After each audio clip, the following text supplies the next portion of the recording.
You are listening to the Enormocast. The Enormocast is proud to be sponsored by Black Diamond Equipment. At Black Diamond, the process of building gear begins and ends with climbing. A need drives an idea, and that idea is tweaked, tested, and refined in a never-ending cycle. Use, design, engineer, build, repeat.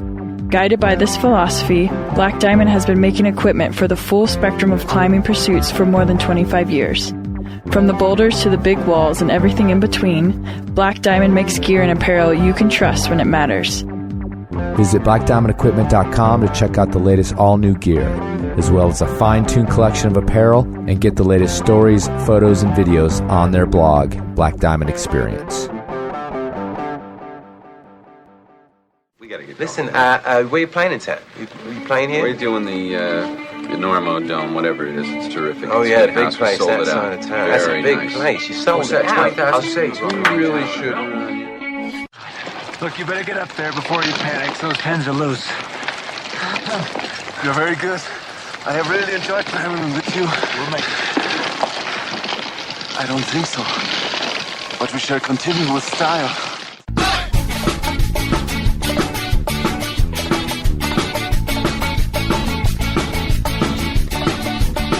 Good weather, bad weather.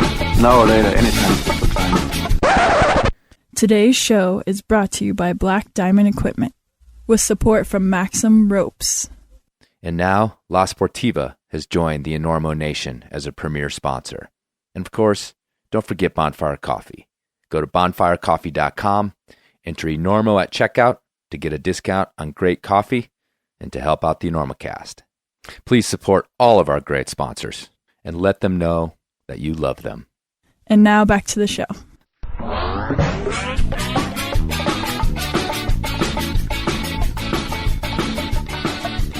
Hello and welcome to the Enormocast. This is your host, Chris Kalous. It is June 6th, about 8:20 Mountain Standard Time.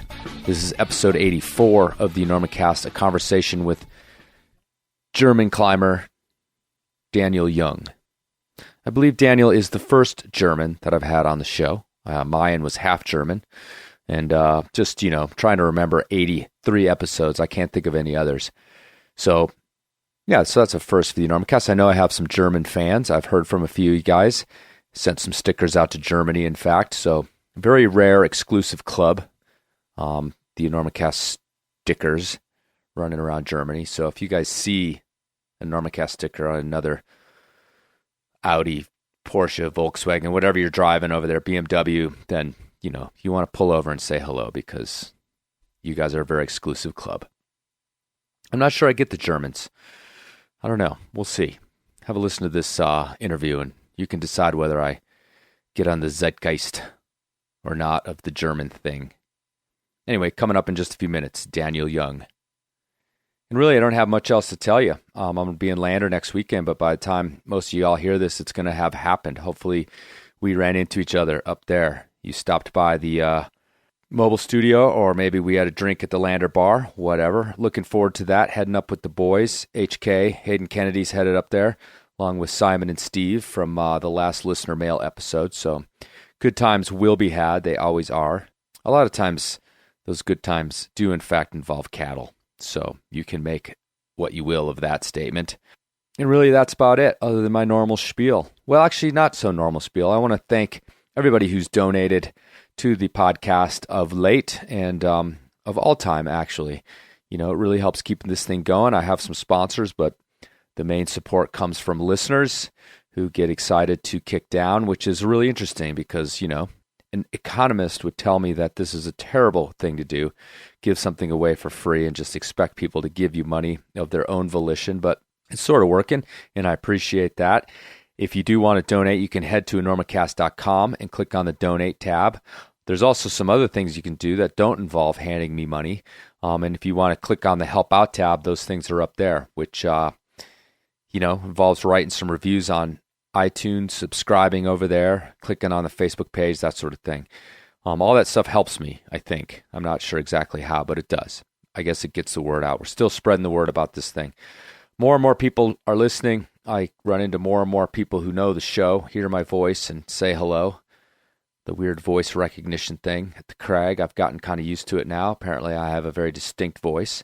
Anyway, but, there's still climbers out there that have never heard of this thing. So tell your friends, spread the word, and thanks again for the donations to the cause. I very much appreciate it. Okay, let's get to it then. A very heavily accented interview with Daniel Jung. I thought that Daniel was a lot younger than he actually is. We talked a little bit about his age in the show. He definitely puts out a much more youthful vibe, but yeah, he's been around for a little while and kind of already sort of a journeyman climber. And one of the things that's really cool about Daniel is that he is kind of legendary for just dirtbagging and showing up at a cliff and camping out and not necessarily running some sweet van, but just throwing a tent out in the woods. That's how I actually met him. I was doing the same thing, actually, and camped down the hill from him, secretly outside of Julia, mostly because I wasn't into spooning with my buddy in the van, so I was outside on the ground. Nevertheless, kind spirit, youthful spirit, super nice guy, and a soul climber. And I believe he's one of the baddest in all of Germany. So here we go. Conversation, German climber Daniel Jung.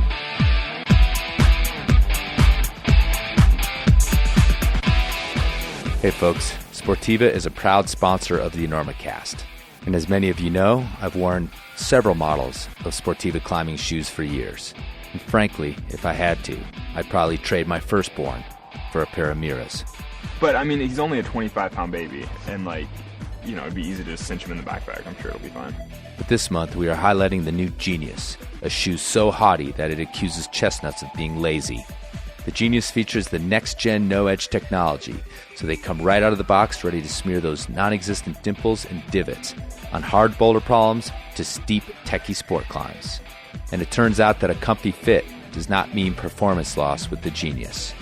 So if you're ready to up your wax on, wax off from above average to genius, go to Sportiva.com or your nearest climbing retailer to check them out, along with Sportiva's full line of mountain boots, trail running shoes, approach shoes, and climbing shoes.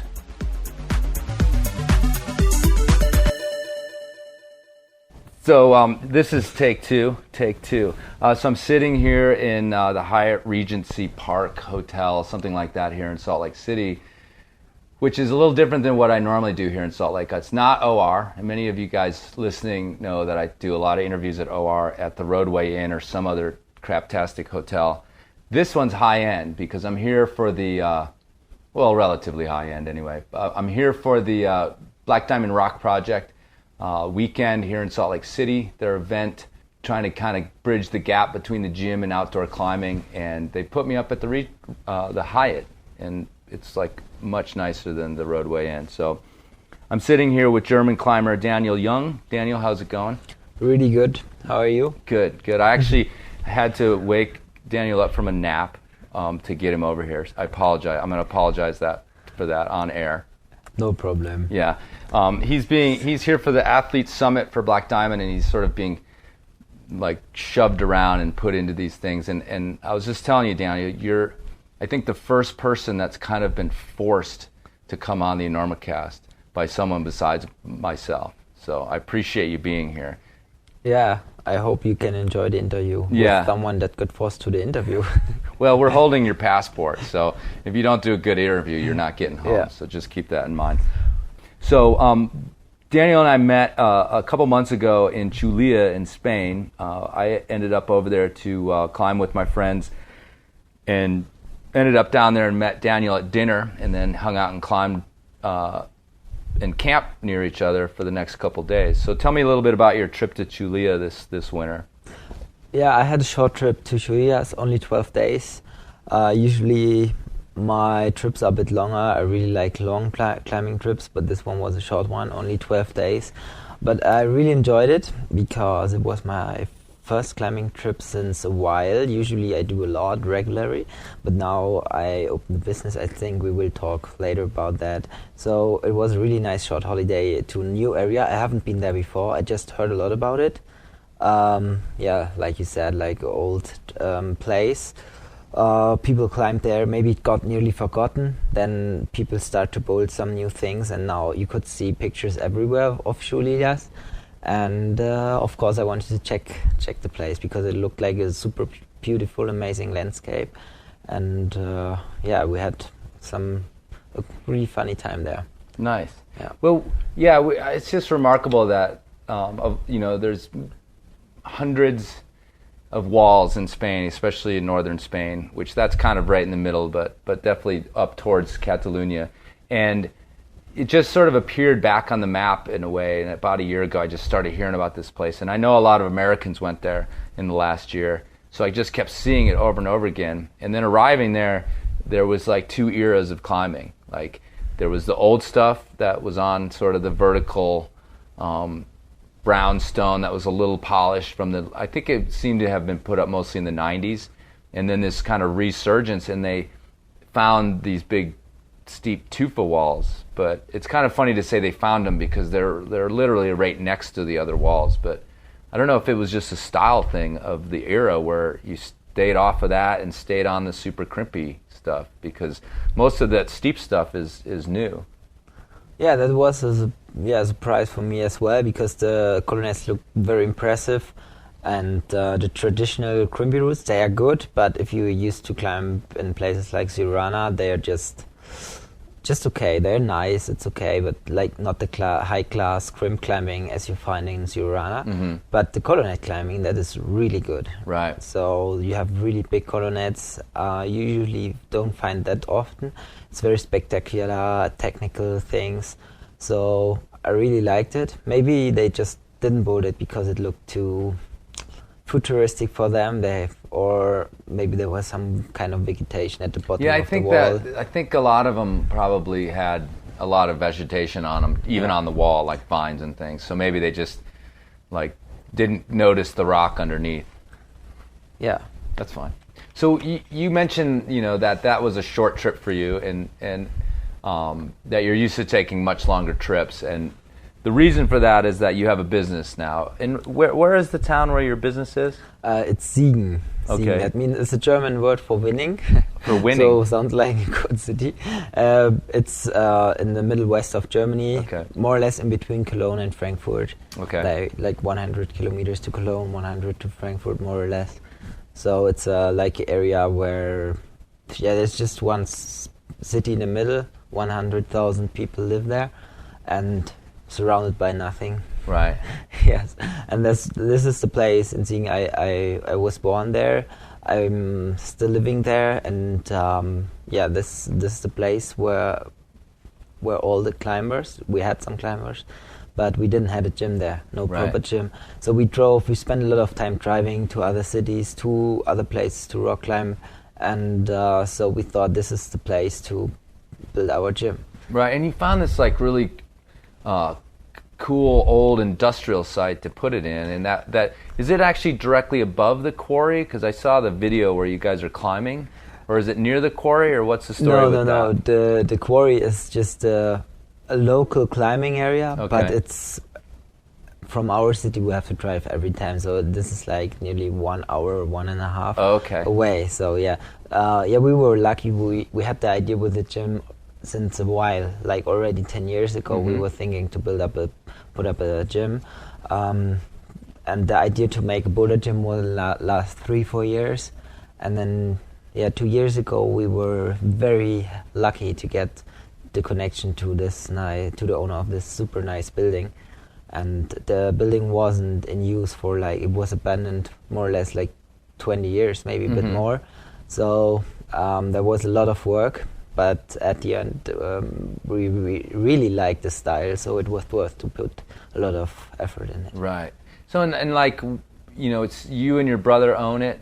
Are there other owners? I mean, how is it? Is it a collective? How is it that you guys, thought up this idea to create a gym for your climbing community? Because I hear, in my town we've talked about that. I've heard like a collective, a co-op, or how is this going to work? And it appears as though you guys kind of found it and built it yourselves? Yeah, we found it. We found it ourselves, the building. It's in the middle of the city. We have more or less we have a lot of hills, and our city is not like a round city where you have a church in the middle, like you find a lot in in Germany. It's just like we have a lot of hills, so the city is stretched in between the hills, like in the valley. And there are 2 centrums, and we are lucky to just be in between. So that's super good, like super central, next to the city highway. So it was. I heard that there were a lot of people asked the owner to get the building for something, and I don't know why, but we were the lucky ones to at the end to get it. Yeah. And by get it, I mean, are you renting? We rented it. Yeah, we rented it. And he's let you renovate the whole thing, and yes, he wanted to keep the building because it's from the 50s building we have, and it's nice to save it, to keep it. And so the owner also spent a lot of, I guess, some money and work in the building to renovate it. So we get a new ground inside. We got a new roof and some things. Yeah. And so, you know, you kind of mentioned in this video that I saw that it was like, you know, you also had this idea of creating this focal point for the community. And you know, one of the big deals, at least with gyms in the States, is like, well, how is it that all this is paid for?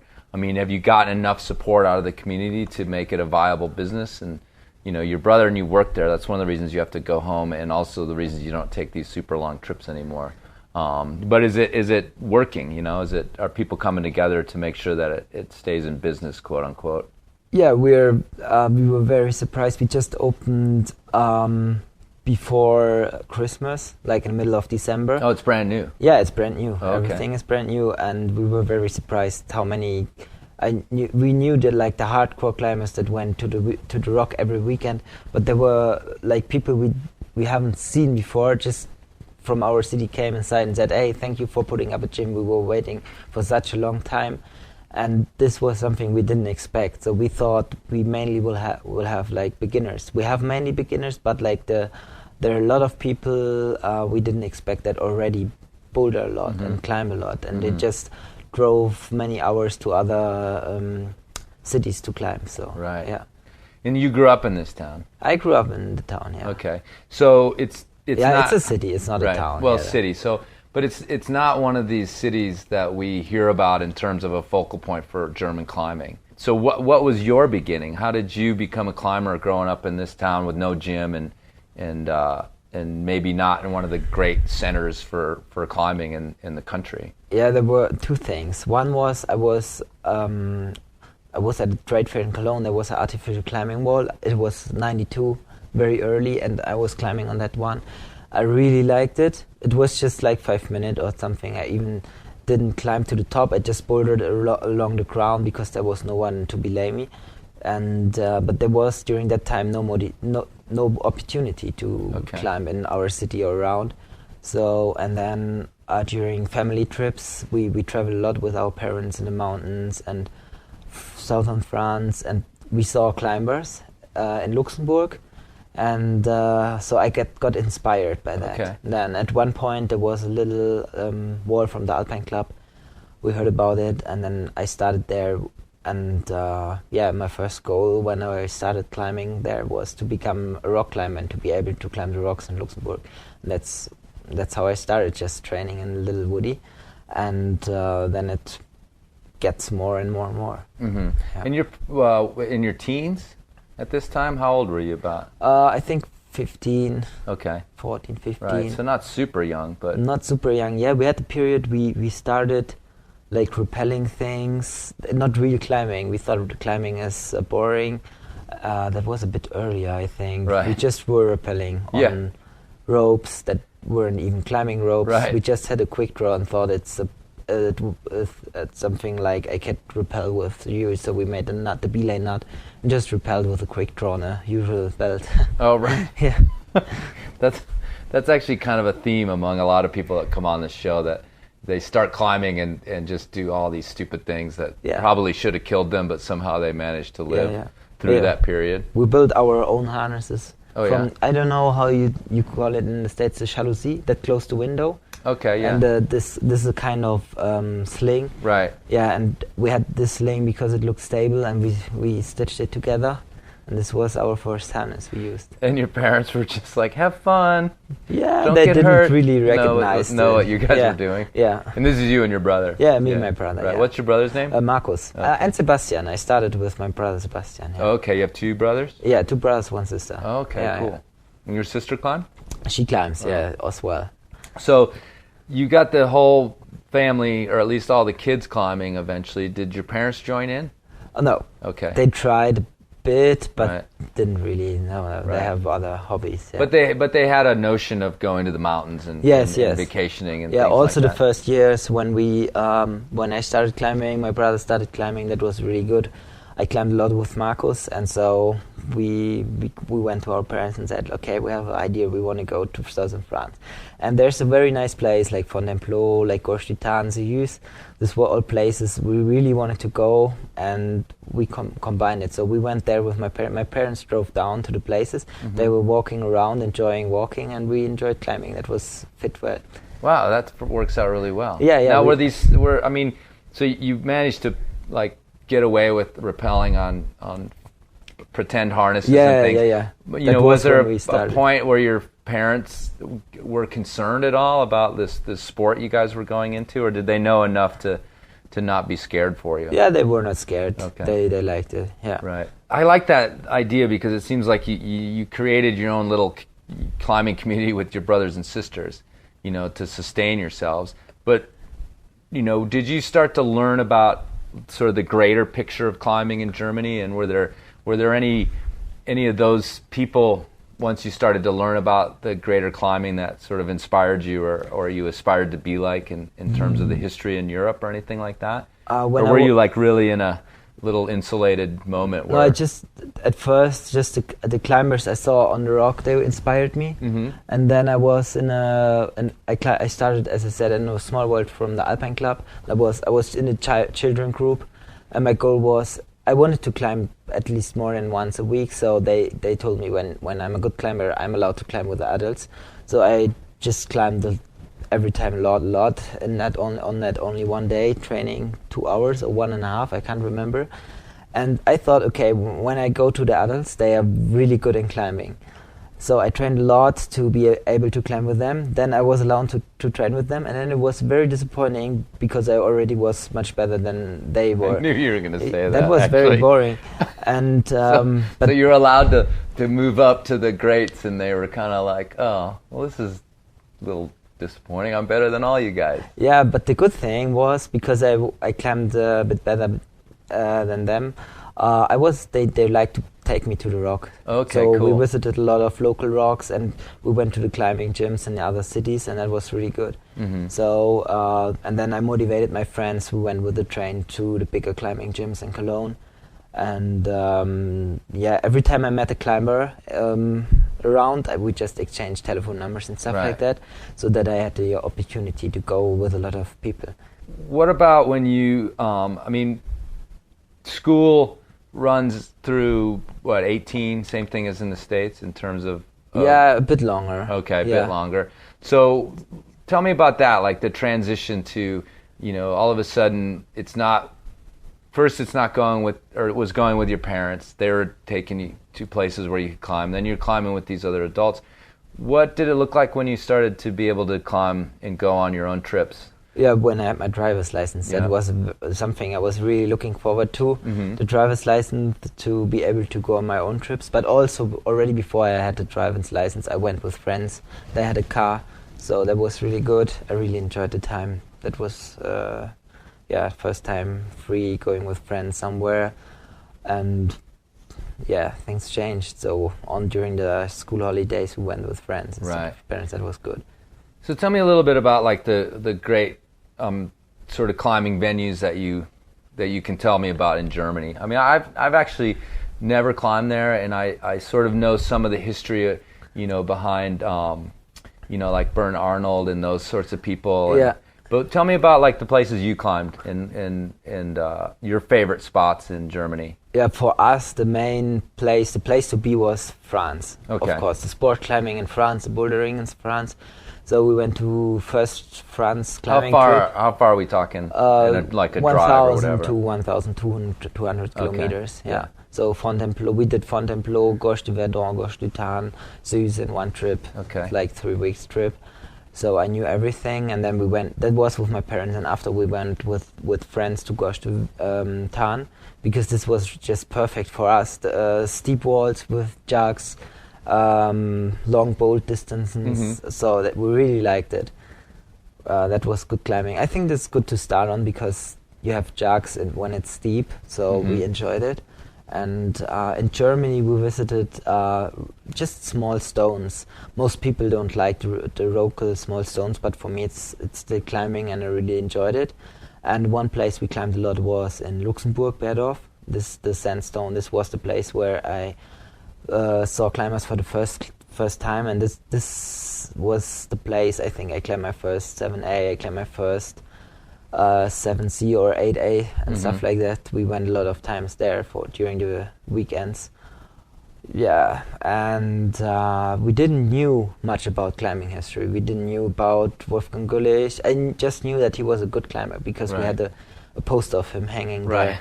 And but nothing about the climbing history. And at one point we heard about Frank Muir, and we were like very impressed that we saw the pictures from the Bernschlucht that looked like southern France. We thought, oh, why? We drove to France because we have something like that a bit closer, like 400 kilometers or 350. So, but yeah, I enjoyed it to climb there. It was really good, but if I tried hard things, for example, I was able to climb 8A, 8A plus and so in France, but in Frank Muir it felt super hard. Right. Yeah, because the routes are a bit shorter. Yeah, all the things, also the holes, we get smaller, right? Right.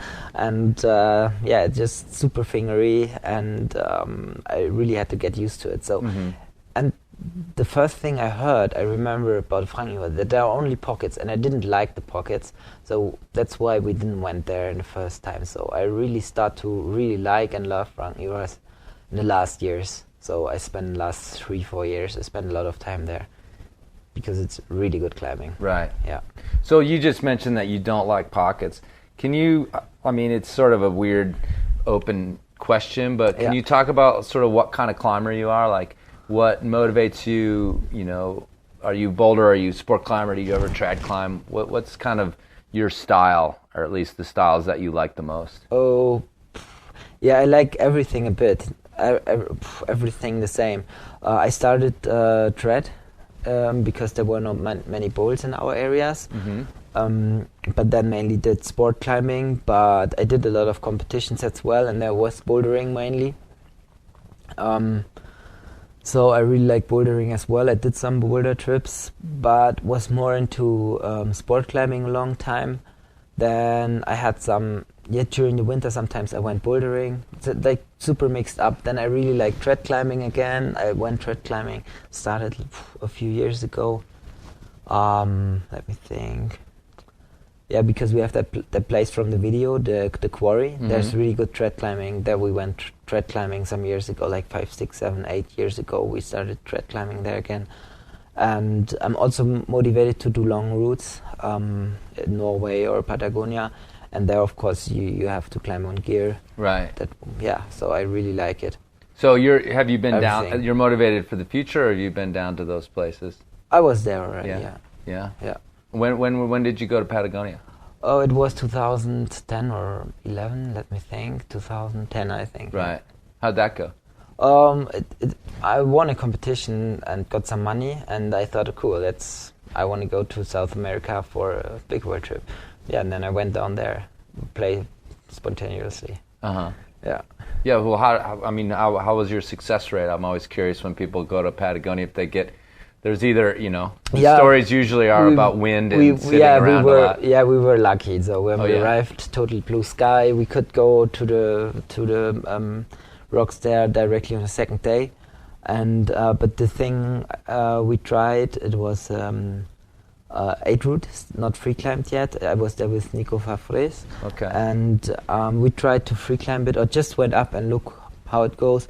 But it was very exposed and super windy, and we had to climb up. We were very slow because of the wind and had to go out of the route into another route, and then it was dark. We lost the place, so we went down. And then I climbed we had the second good window. I went with people I didn't knew at all. So they both were looking for someone to lead climb on the rock, and that was cool because I needed someone to take me over the glaciers. I was not experienced with glacier things at all, so that fit very well.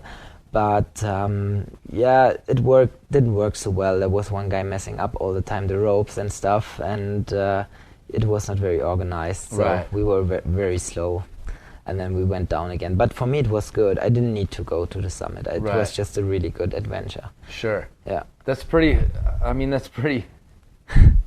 interesting that you would just like. What were you climbing on with those people? What route or what formation was that? We tried to Fitzroy. Okay. Yeah. So you just pick up these random people and like. We picked them up. Yeah, but we were also not so very lucky. So we were waiting for hours in front of the route because there were so many people and they were so slow. It was not very good. Yeah. Right. So. Yeah. But it was a learning experience. Yeah. And a beautiful place, I'm sure. I haven't been down there, so. Yeah, super good. So, well, it's funny because, again, like, I sort of met you in Julia and kind of, like, right away, like, clued into your psych level.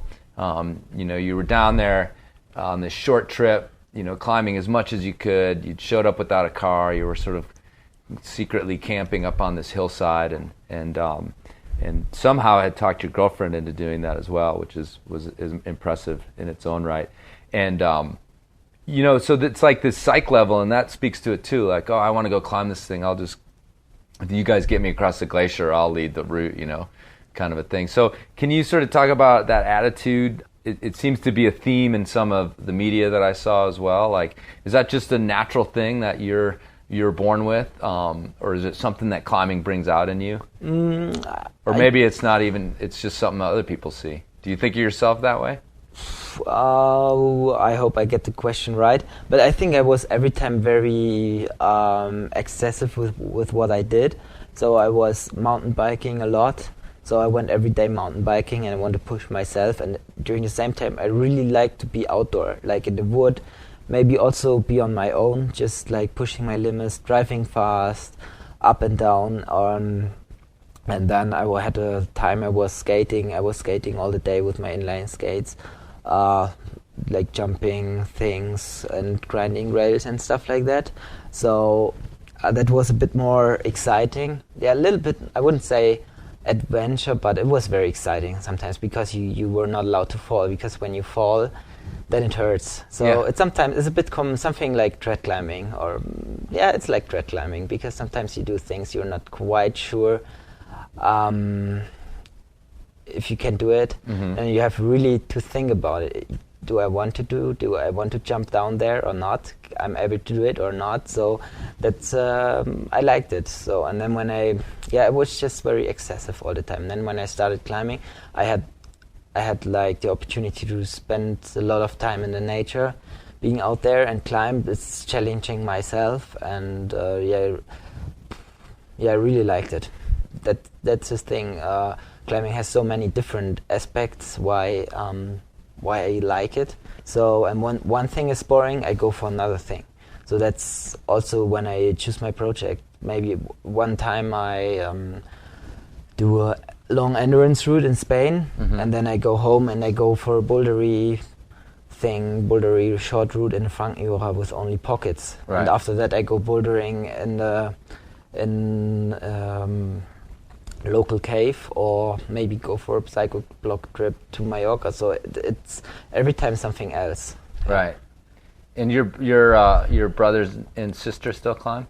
My brother Marcus climbed a lot. Okay. Yeah. He's a really good climber. And he's the partner in the gym? He's my partner in the gym, yes. Right. That means he's working right now. That means when I go on a trip, he has to work. So no climbing trips together anymore in the near future, maybe right, later. Until you get things set up with the gym. Yeah, my sister is in Australia right now. Okay. Yeah.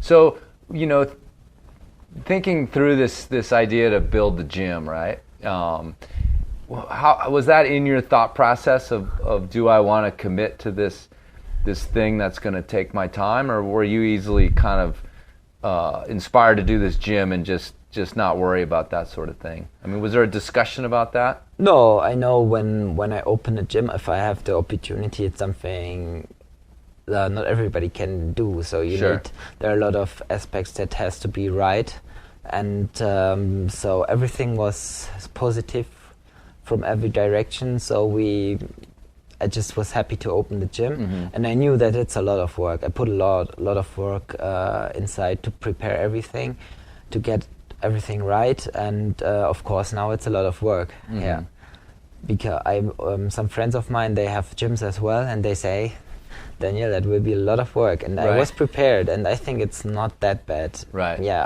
I'm maybe not a person that gets stressed too fast, so I don't mind to work maybe sometimes we work from 10 in the morning we open at 10, close at 11. I do sometimes the whole day, and that means I have to start at 9. Sometimes I have to do even the cleaning in the gym before we open, then all the day, maybe children birthdays, then we finish at 11, then I have to clean everything, then finish everything. It means sometimes I'm out at 3 o'clock, so the days are very long. Right. Yeah, and it's okay. It's in the start, it's like that. We don't have so many people yet that help us out, and but it's good. Did you build the wall yourself? We didn't build it ourselves, but we did. I spent a lot of time on the computer to get like the best opportunity of the wall we could get. So we thought a lot about angles and how like you could get the most out of the space and that sort of thing, right? Yes. So this was a challenge, right? Yeah. The design of the wall. But now first I had to learn the program, how to make the 3D painting in the computer. And after I knew that was just super nice. I had a lot of different models of the wall and just picked out the best things. And so we are very happy now. Right. Yeah. It looks great. Yeah, thank you. It looks like a cool space and a really nice setup.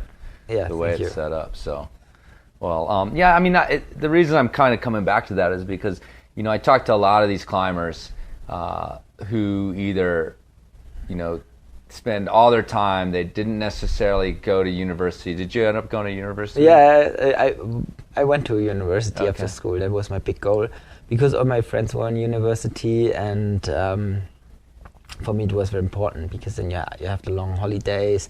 That was very attractive.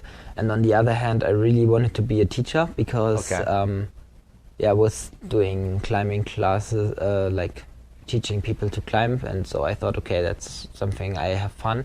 So I will be a teacher, so I started studying it. I really liked it. I'm nearly finished, just a few things I have to do, and then I'm done. Okay. Yeah, but I haven't studied now in the last time, because there was so much to do for the climbing gym. Sure. Yeah. Well, and to sort of finish that's kind of what I'm always curious about, because people wonder. You see climbers out climbing and living on the road and taking long trips like you took before, and even at my age, I'm always just a little curious. Well, how did they make that happen? Because you want to know, because you kind of want to do it. Yeah, I had a bit. And so but then it seems like there's always a point, even with professional climbers, where you run into this like, well, I got to do something a little different. I can't just keep doing this over and over and over again. So, I mean, this is just another version of that, to start a gym and try to make that work. Yeah. For me, I was living a very different lifestyle. So I didn't spend much money on things. So for me, it was very important that I can go climbing. So I only spent money for climbing. And because I didn't have much money, I just did like low budget trips. I could have done a holiday shop or a job or something like that, but then the climbing trip is shorter. So I spend a lot of time hitchhiking, sleeping in the bushes, like very traditional low budget climbing trips. Yeah, so that's pretty funny, because part of when I met you, I've had that era in my life, and it's probably quite a bit past. But I always like meeting the people who are doing it. Most of the time, they're much younger than me. It's always impressive to me to to meet these folks that are like, I don't need a car, I don't need to sleep in a van. I mean, the van thing in Europe is huge. Like, everybody's got vans. Yeah. And, not only did I notice it, but then our friend Bernardo, like, kind of highlighted it in a video that he made of you as well, hitching to Sirana. I don't know where you were living at that point, but probably in town. But yeah, that vagabond thing is I think it's like the soul of climbing in a lot of ways. Like you said, like minimizing and making every penny count, in terms of your climbing time. But, so there was some sort of transition then to deciding to build this gym. Yeah, we planned it all the time. We were Right. looking for buildings, and at one point there was the opportunity, and so we said we have to do it now. Because all the time it was very exciting, because we knew that there were other people that were very interested in like in the same city, to open a gym in the same city. And because it was, we had the idea so early, and it was like a little dream to have our own boulder gym. That was a bit like a kind of pressure. How long also. between the idea and 10 years at least. 10 years, Yeah. At okay. first it was the idea to make a climbing gym, and then, but like 10 years ago, nobody would expect that boulder gyms would work just a at all. bouldering gym, Yeah, right? yeah. That's definitely So- kind of a new thing. Yeah, and then the first boulder gyms come up, and we saw that, for people it's interesting to start climbing in a boulder gym, because it's super easy. Everything is much easier, and all the boulder gyms were running well, and then we thought, that's okay, that's something even for us much better, because it's easier to open a boulder gym than a climbing gym, because the building doesn't need to be that high, that big, and so that refreshes all the search for buildings and the whole idea. So we changed from making a climbing gym to start to make a boulder gym, and then we Right. heard there was the Alpine Club playing with the idea to open a climbing gym as well in the city. And then we thought, okay, but climbing gym and boulder gym, will that work? And then we had a lot of respect. We stopped planning. And then at one point, the Alpine Club stopped planning. Then we started again. Right. And at the end, we said, okay, my brother started the education for sport business. And then we said, okay, now when we will definitively do it, doesn't matter if the Alpine Club will open the gym as well. Right. And then also we saw in other cities, it works well when you have a climbing gym and a boulder gym next to each other. It works very well, because it's just something very different, the kind of different sport. And so you have also different people going to the boulder gym than to the climbing gyms. Yeah, and now we have the boulder gym, and the Alpine Club has also his gym. So they did and open it their works, gym. yeah, it works well. I'm Yeah. sure it works fine. Yeah. Exactly.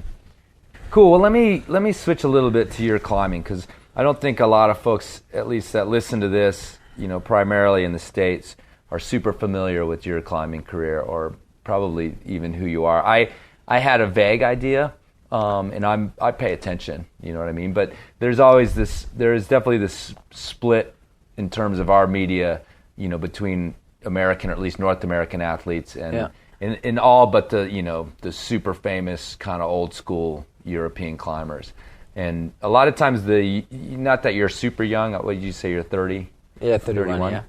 Not that you're super young, but a lot of the kind of your generation and younger aren't necessarily on our radar over here. So talking about your climbing and who you are, you said you like to do all disciplines, you've even been to Patagonia. But can you talk a little bit, or I don't know if you can think of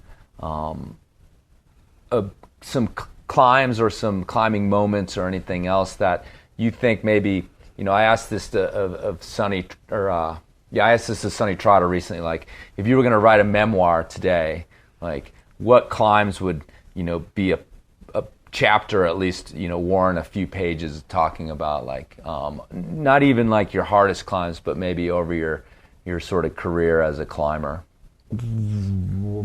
Good question. take your I time don't for a really second, know what yeah. is a memory. I guess something before you die, right? You answered right. A memoir. Memoir? Like your autobiographical book. Okay. The know.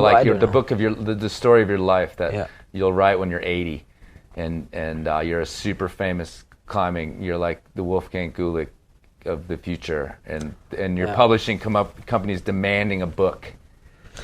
Yeah, there are different climbs. I mean, even just a couple. Sometimes just climbing trips. Like the first time with my friend Simon, because he had the driver's license before me, so we went together on climbing trips. We were projecting 8A routes, and suddenly I climbed something. I sent my first 8A. That was super exciting.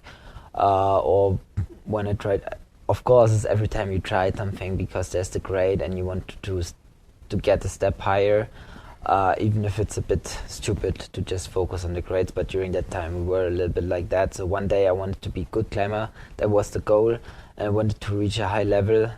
So I tried one trip, something. I thought, okay, maybe in a couple of years you will be able to send it. So I just spent the whole trip to try it and see if it will work maybe in the future. But I sent it during that trip. So that was a very big thing. That was Le Quatre, and I think it was 2004. And I was not like from 5 tries. Just the crux move, I maybe did it once. So like very low chance to send it when I come from the ground. But I didn't really work the move. I just went from the ground up and tried it, and suddenly I stuck it, and it was like just such a big surprise and such a good moment. And that was just maybe one of the best climbing experience I had. Then just single climbs, maybe whole trips, adventure things. Maybe when you got lost in the woods of Fontainebleau and meet a lot of wild boars, for example, or like other adventure Wait, what did things. you say? Yeah, we got lost, for example, on a boulder trip in Fontainebleau, and we met a lot of wild birds, like the wild pigs. That was super good. I really liked that. Of course, a bit dangerous maybe, but it was an adventure. Wait, I'm still lost on that. You met a lot of what? Wild birds, like the wild pigs. The white pigs? Wild pigs. Yeah. Oh, the wild boars. Yeah, wild boars. I got you. I was like, what are you talking about? Sorry, it was the one time I couldn't understand you. Yeah, so it's not every time a specific climb. Sure. Some things like that are a part of the climbing trips, so I really like that. Or the windy day in Patagonia, rappelling all night in a strong wind. That was very impressive. Or different things. Or suddenly climbing trip. I had one climbing trip in Rhodia. I was there for a month. The first 2 weeks I was not able to do anything. It was just super hot. Suddenly it got cold, and every week I sent like 2 super hard routes. It was it's just surprising because you first think, okay, wow, you're not on the level you thought, because you can't climb anything, and then suddenly it turns cold, and then you climb suddenly things you never done before just in a couple of tries. Right. So that was really good. Yeah. Is this the first time you've been to the States? Yeah, first time. Right, and you've been here for a couple weeks? 3 weeks only. Okay. But at least it's something, right? Right, and 3 weeks total, so you have another week ahead another of you. week left. Okay. Yeah. Tell, what have you been doing? Where have you been going? We were for video shooting and photo shooting in Joshua Tree, and I really liked the place. It was the first time for me to climb in the desert there.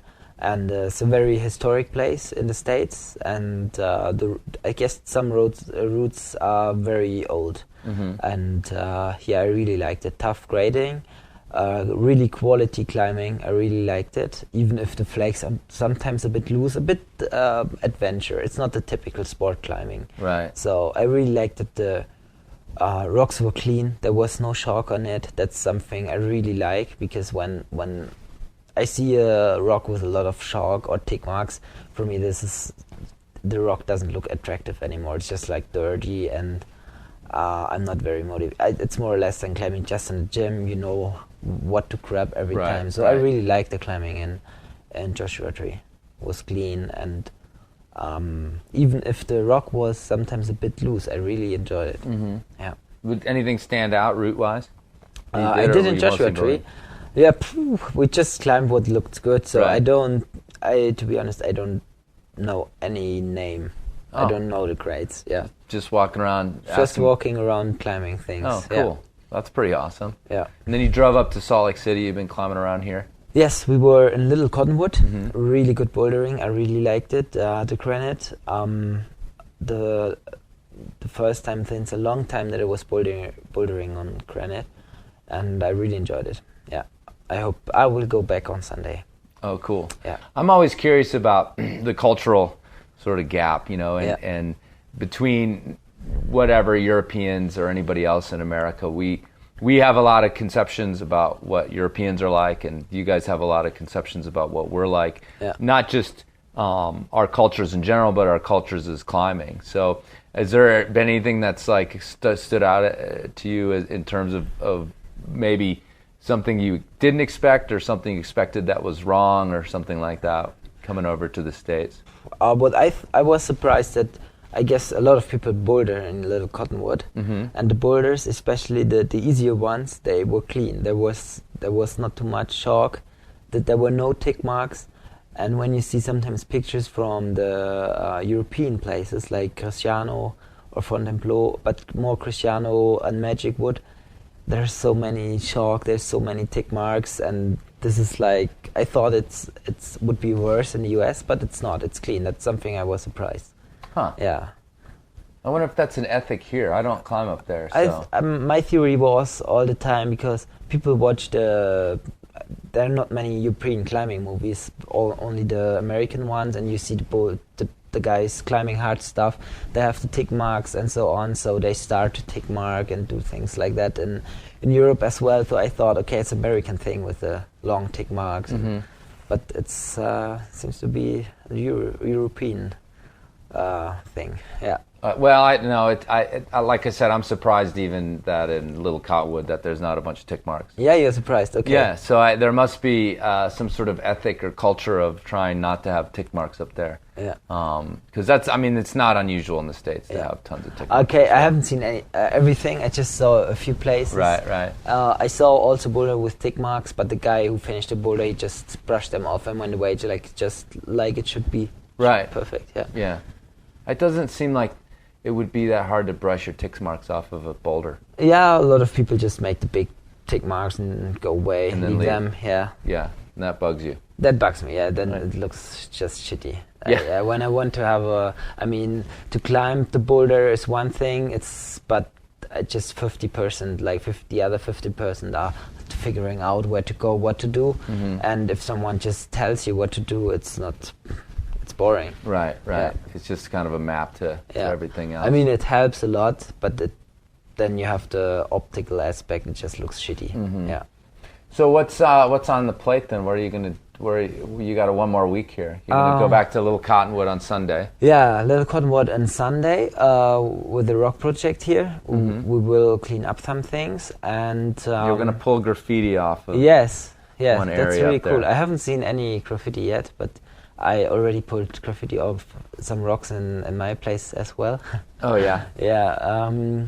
So I will see.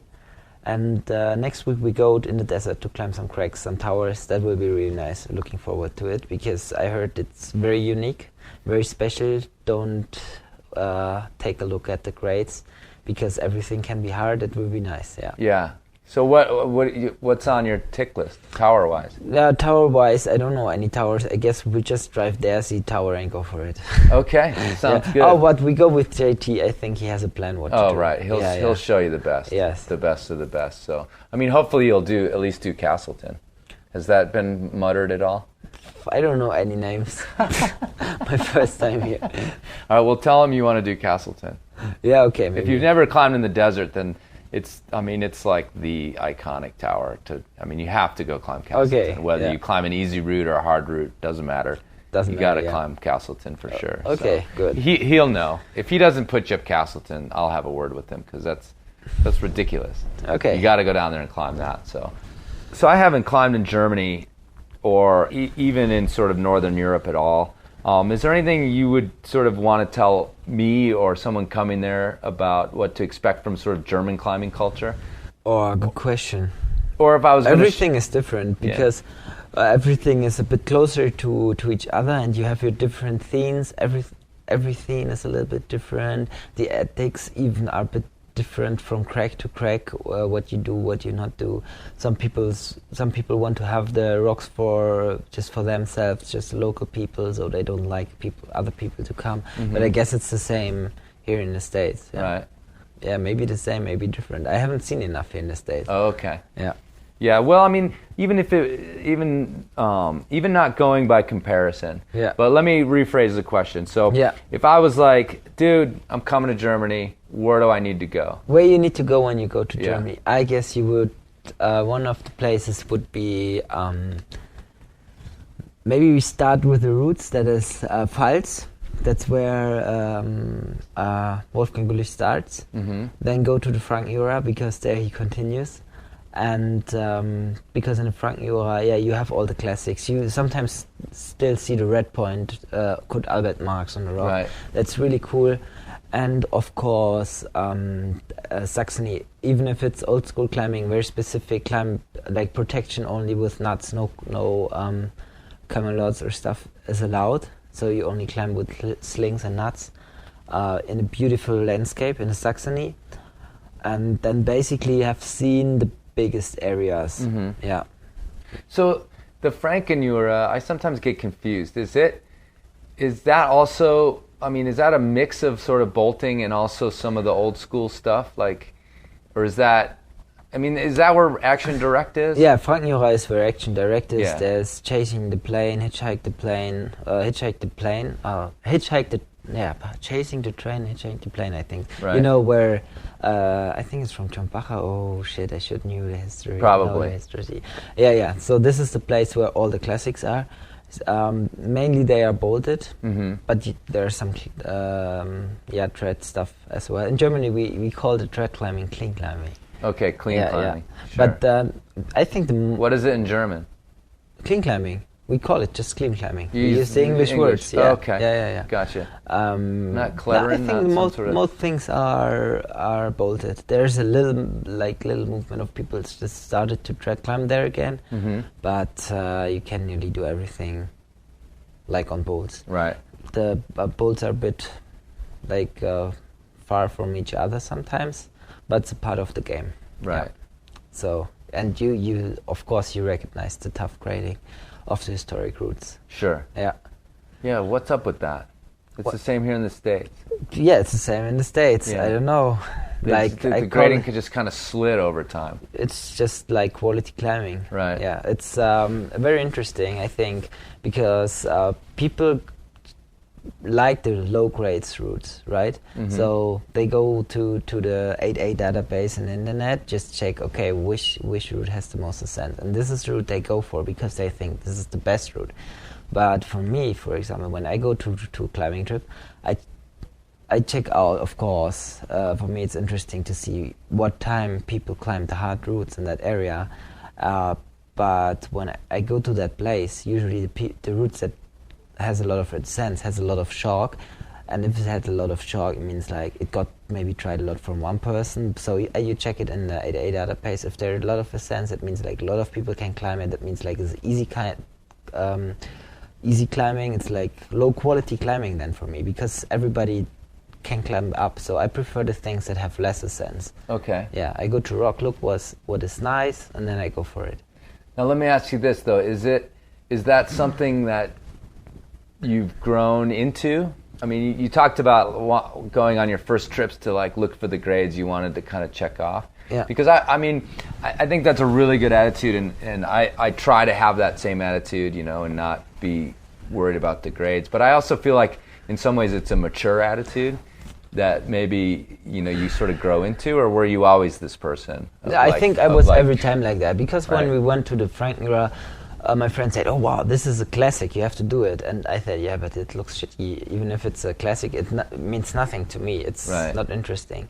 And the other thing with shark routes or routes with a lot of ascents, during that time it wasn't like that. When we went to Seus, like 2002, there were like spin webbings and routes in the 8As, for example, or 8A pluses, and they were barely climbed. During that time, I never saw someone hanging in an 8C or 8C plus. I think the first time I saw someone hanging in an 8C plus, I don't know, there was like a bit attraction for me. I never saw something like that.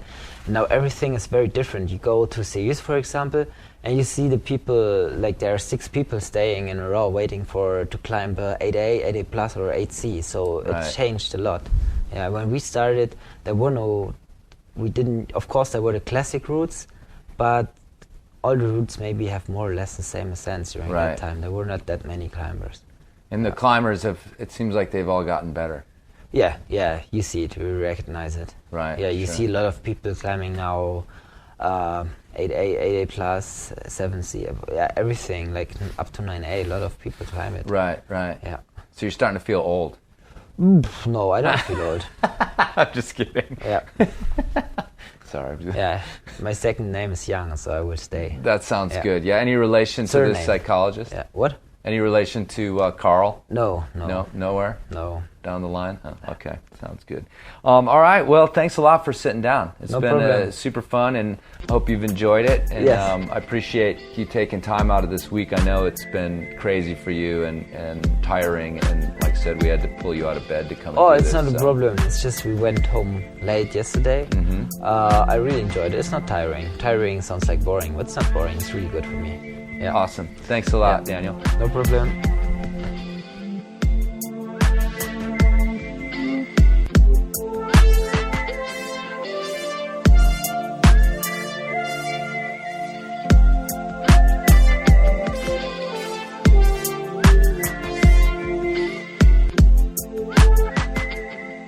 All right, folks, thanks for listening, and thanks to Daniel for sitting down and waking up from his nap, mostly waking up.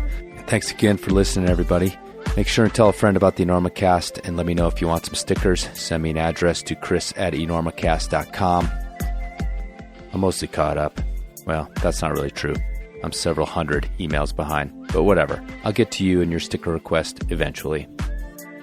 All right, folks, summertime's in full swing here in the United States and in Germany, actually. So don't forget to check your knot, and if you're in Germany, überprüfen Sie Ihre Knoten.